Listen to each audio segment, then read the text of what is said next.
Steve Bannon should be sentenced to 6 months in prison and a $200,000 fine for his sustained, bad faith contempt of Congress, the Justice Department said in a legal filing on Monday.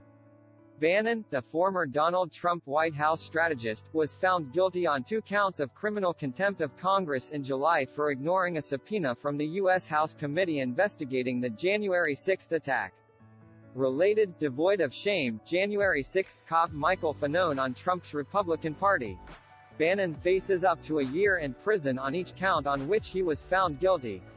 The punishment proposed Monday is at the top end of government sentencing guidelines and was needed because Bannon consistently acted in bad faith and with the purpose of frustrating the committee's work, U.S. Justice Department prosecutors wrote.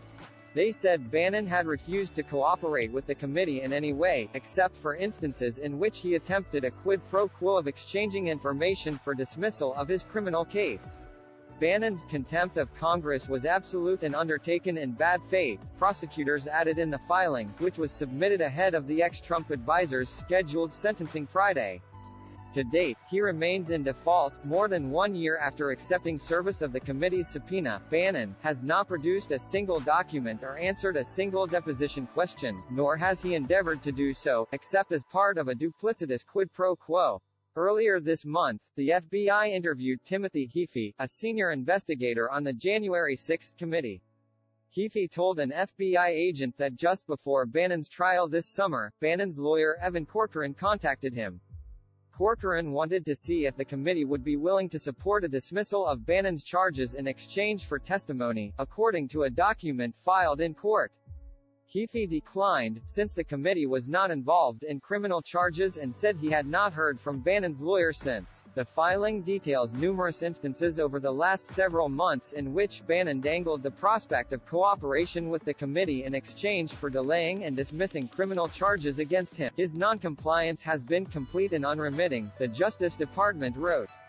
And his effort to exact a quid pro quo with the committee to persuade the Department of Justice to delay trial and dismiss the charges against him should leave no doubt that his contempt was deliberate and continues to this day. Prosecutors' filing also said Bannon had refused to provide financial information to the probation office as part of its effort to evaluate what kind of fine he could pay.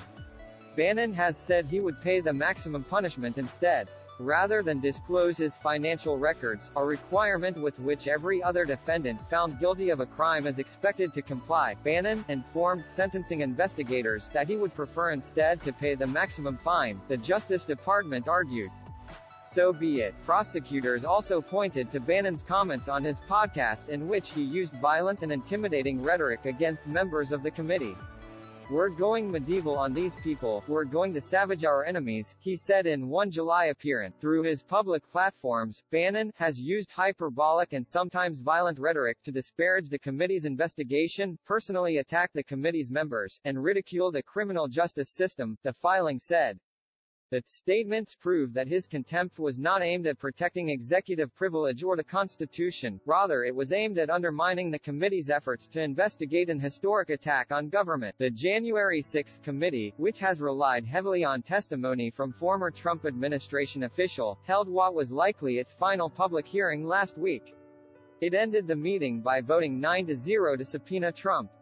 The department is also pursuing criminal charges against Peter Navarro, another Trump White House advisor, who has refused to comply with the committee's subpoena.